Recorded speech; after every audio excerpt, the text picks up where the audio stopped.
Hi guys, how are you doing? Hope you're doing amazing. My name is Sumia. Welcome back to my channel, English with Sumia.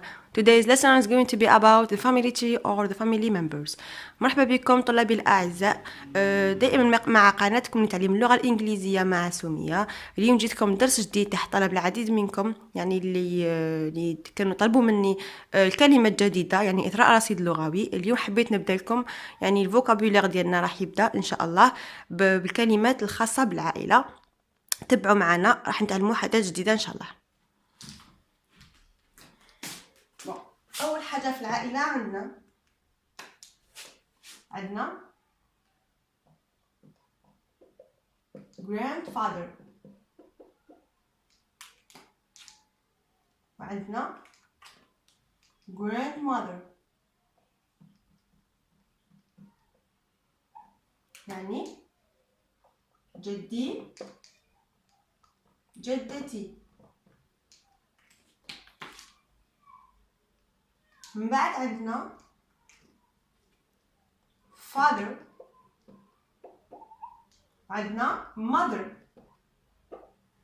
يعني أمي أبي عفوا الأب الأم. من بعد عندنا sister brother، يعني الأخت الأخ. وفي الأخير عندنا me، يعني أنا. هذه هي العائلة المبسطة، يعني في كل العائلات تتكون من grandfather grandmother father mother mother father sister brother and me. اوكي، هذه هي العائلة المصغرة. الآن راح نمر إن شاء الله، يعني نخرجوا شوية الاكستندد فاميلي، يعني العائلة اللي يعني تتكون من العم والعمة يعني الخال والخالة.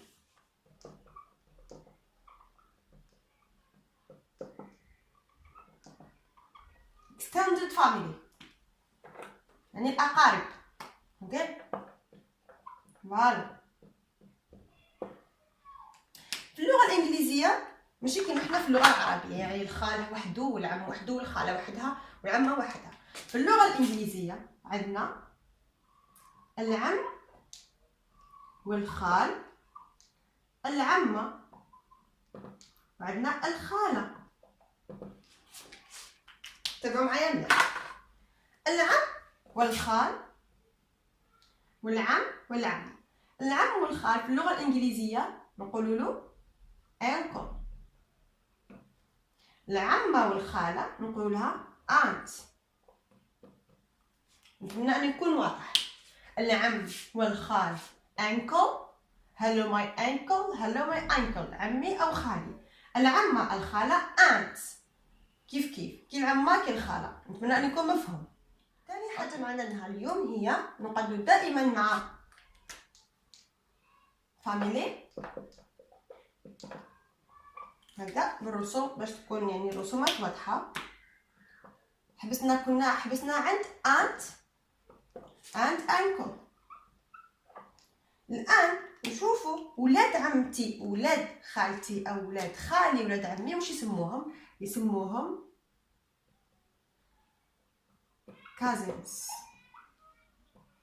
cousins بالطبع الجمع، مفرد نقول له cousin. cousin ماشي كيما حنا في اللغة العربية، يعني وليد خالي نقول له حاجة أو وليد عمتي نقول له حاجة. نو، يعني العكس. cousins سواء ولاد خالي أو ولاد عمي، يعني ولاد خالتي أو ولاد عمتي، يعني في زوج. تختلف في حاجة فقط. cousins كاين زوج. عندنا هنا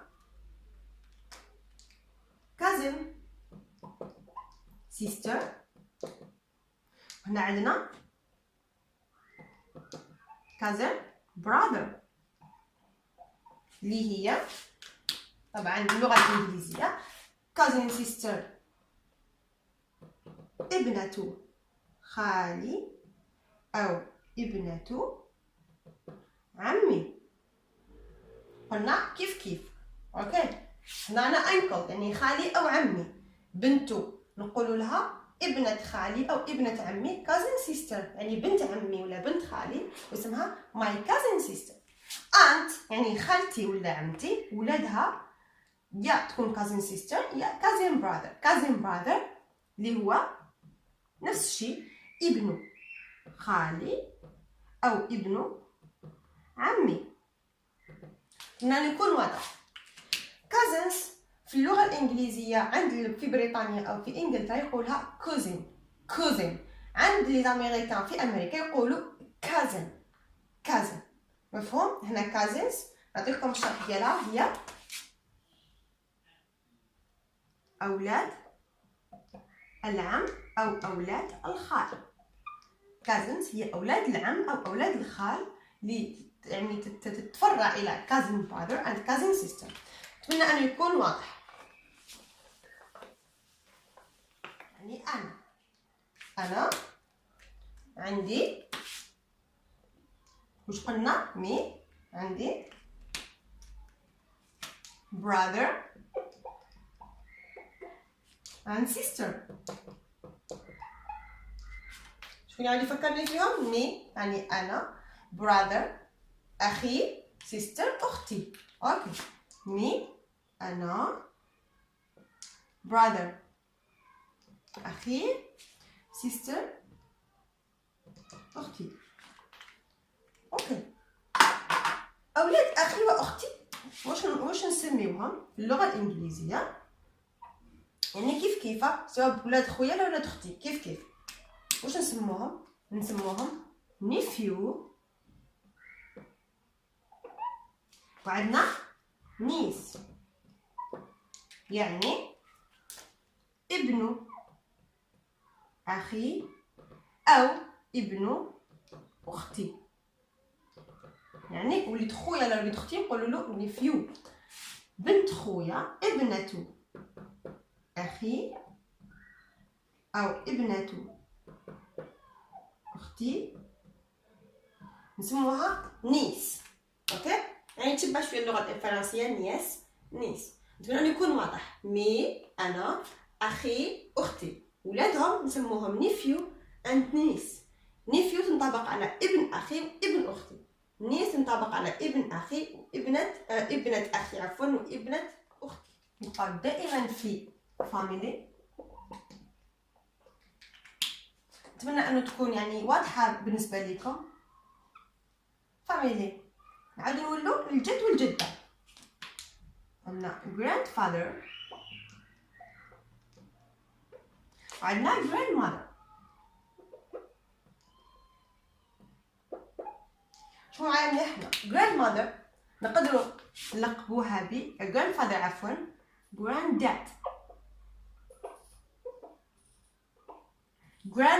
هاي granddad يعني هذا الاسم يعني كيفاش نقولوا تش جدك عيط له granddad. grandmother تقدري تقولي لها عفوا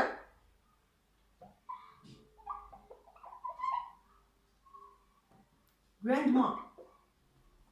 اوكي خلينا grandma من بعد باش نديرو نفس الشيء مع granddad grandma نعيطوا لها نقدروا نقولوا لها granny.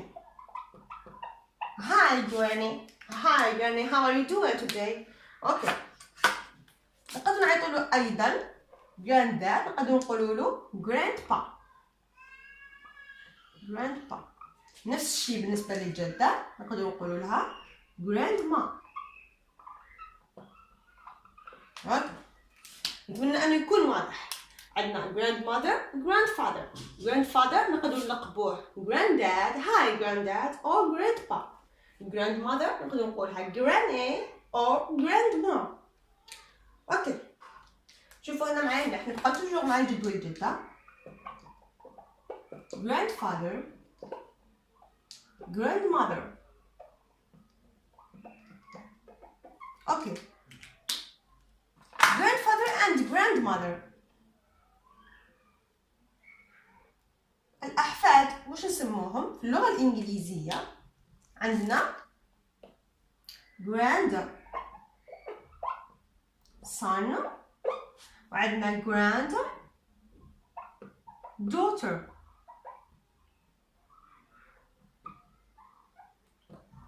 يعني الحفيدة، الحفيد، الجدة، الجدة. دائما كنت تكتبوا معايا دونوا دائما المفاهيم باللغه العربيه باش ما تلفلكمش. هنا انا لفلتكم كيفاش نديروا. نحو الى نحيتو grand، شوفوا معايا mother father، الاب الام، زيدوا لها grand تولي جدي وجدتي. شوفوا هنا daughter son، الابن الابنه، يعني daughter ابنه mother، و son ابن father. راكم تشوفوا معايا son ابن father، daughter ابنه mother. زدنا لها grand ولات جدة، زدنا لها grand ولات جد. الحفيدة كيف daughter كانت بنت، زدنا لها grand تولي حفيدة. son كيف زدنا له grand ولا الحفيد. نتمنى أن يكون هذا الشرح مبسط فاتكم. نروح لآخر حاجة في الدرس تاعنا اليوم، يعني ملخص عام واش درنا. عندنا شوفوا هنا معايا mother plus father، عندنا son plus daughter، وعندنا sister plus brother. شوفوا معايا هنا الأم زائد الأب واش يعطونا parents.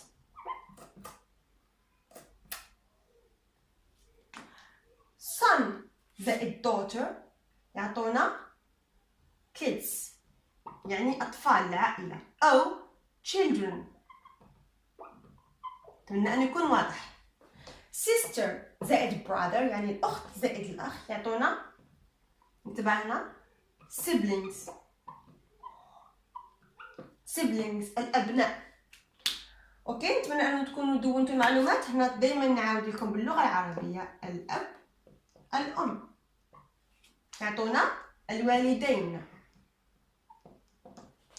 son الابن زائد البنت تعطينا الأطفال.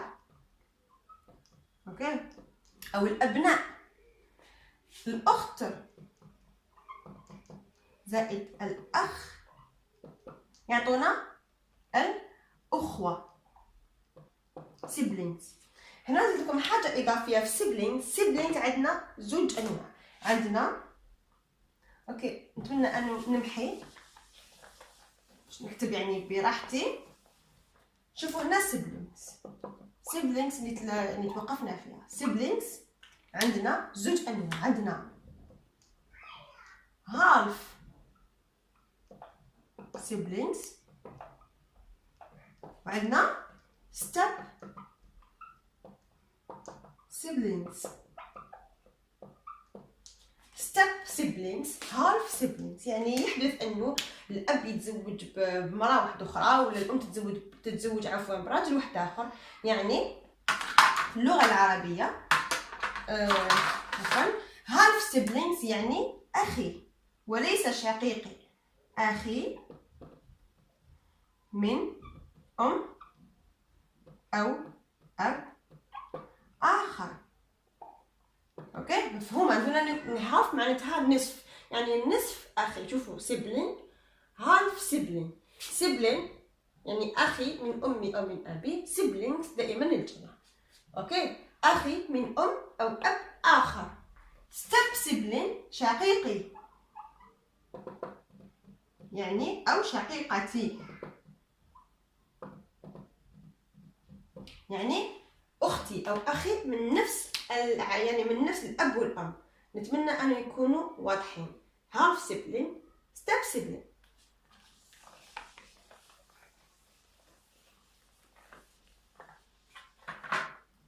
نتمنى ان الدرس تاع اليوم يكون فاتكم. ان شاء الله تكونوا دونتوا كامل الكلمات. عندي ليكم اكزرسيس صغير بدون غش من فضلكم، هكا دائما كنا فين نديروا باش نشوفوا ما هي الكلمات اللي حفظتوها الدرس اليوم. عندكم exercise or quiz. صغير وتختبروا فيه يعني واش حفظتوا اليوم.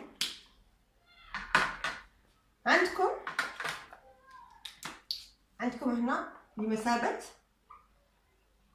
تخيلوها كما يقولوا شجرة العائلة.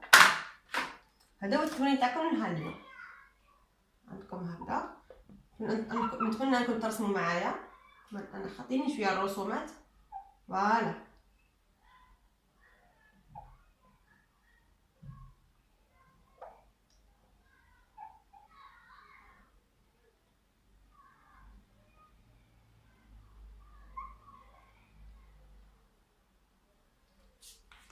نتمنى انه يكون واضح. هنا واش راح ديروا لي باش نطلب منكم انه تكتبوا لي بيان سور او ترسموا لي الشجره، لكن نحبكم تكتبوا لي على الاقل يعني العائله المصغره اللي تتكون من، ركزوا معايا مليح. هنا ديروا لي اسم، يعني نتوما واسمكم شخصيا، مي انا نعطيكم في الحي، يعني انت واسمك. هنا اخي واختي باش نقولهم باللغه الانجليزيه، الاخ والاخت، الام الاب، الجد الجده. نعاود لكم، انا اخي اختي، امي ابي جدي جدتي. كيفاش تديروا لي هذا التمرين؟ راح تكتبوهم لي عادي في لي كومونتير، يعني بالتصنيف. تكتبوا لي باغ اكزومبل في السطر الاول الجد والجده كيفاش نقول لهم، الاب والام، من بعد الاخ والاخت، من بعد انا، وهكذا. ويعني راح نخلي لكم في اخر الفيديو شجره العائله، يعني تقدروا تطلعوها بنيمبورط كال سيت ويب، راهم متوفرين وبكثره، تقدروا تطلعوها وتحملوها. نتمنى ان يكون الدرس تاع اليوم نال اعجابكم واستفدتوا منه وديتوا شويه كلمات، ومازال ان شاء الله يعني في الايام القادمه راح يكون اثراء غني، مجموعه كلمات مفيده راح تستعملوها دائما. نتمنى انكم تقترحوا لي مواضيع راكم حابين يعني نسرع لكم فيها، ونتلاقاو في الفيديو القادم. دمتم في رعايه الله وحفظه. سلام.